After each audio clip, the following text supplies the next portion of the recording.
Keep updated but not inundated during Trump's presidency for the next 4 years and beyond with our new broadcast. I'm Nikki, your host for today.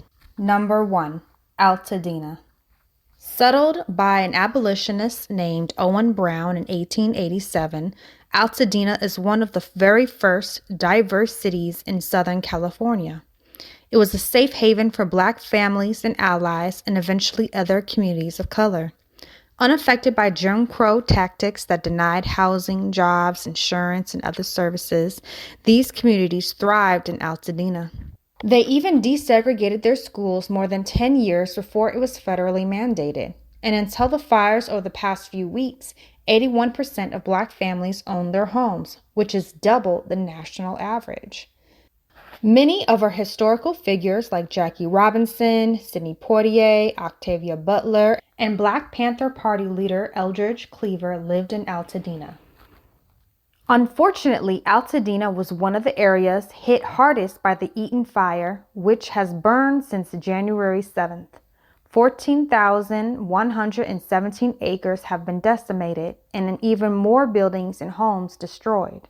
As of January 20th, it is 87% contained, and so far, the burial sites of Sidney Poitier and Octavia Butler at least are still intact. For the rest of the city, the high cost of repairs threatens Altadena's Black community and the town's long-standing legacy as a sanctuary for people of color.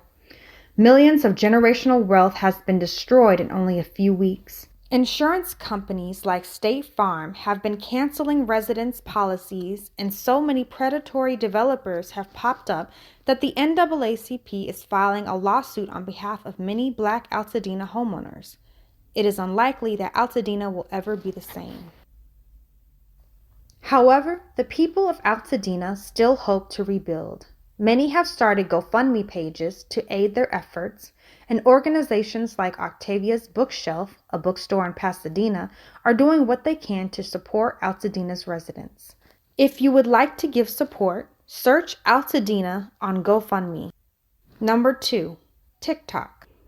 The future of TikTok has been in flux for the past 4 years, ever since then-President Donald Trump, who viewed the app as a national security threat, suggested the U.S. get rid of the app. However, since the idea of losing TikTok has proved to be incredibly unpopular, Trump has changed his mind after being elected for a second term and campaigned to save the app. TikTok went dark over the weekend, but is now back after Trump overruled the ban passed in April by Congress and the Supreme Court. Though the app's future is still unclear, according to tech experts like Bill Bishop, TikTok will most likely now have an incentive to make sure content on the platform leans favorably towards Trump.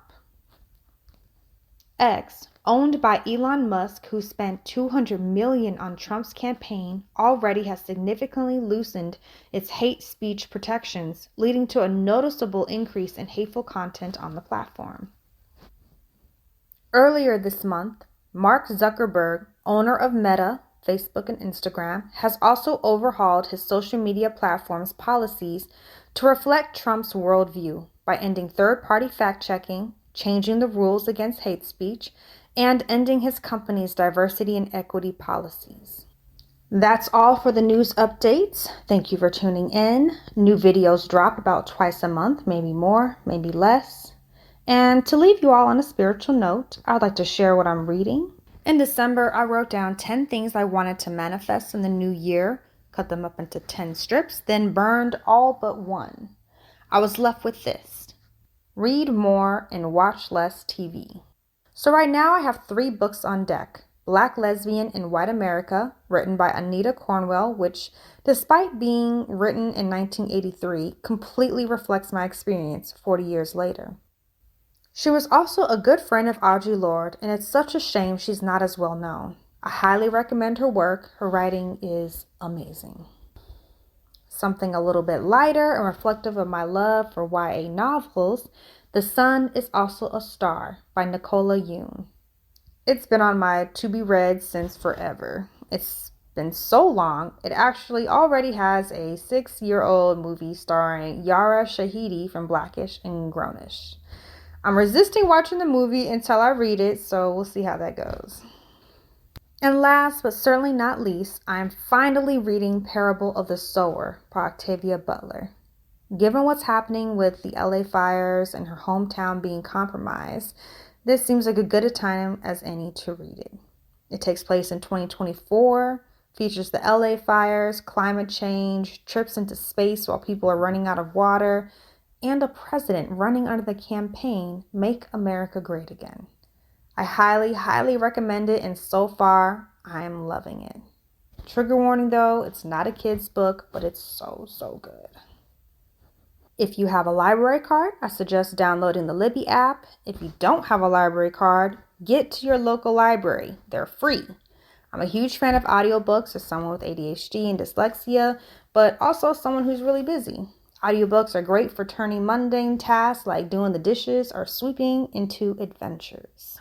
Also, please subscribe and help us get to 50 subscribers so we can go live. Again, thank you for tuning in.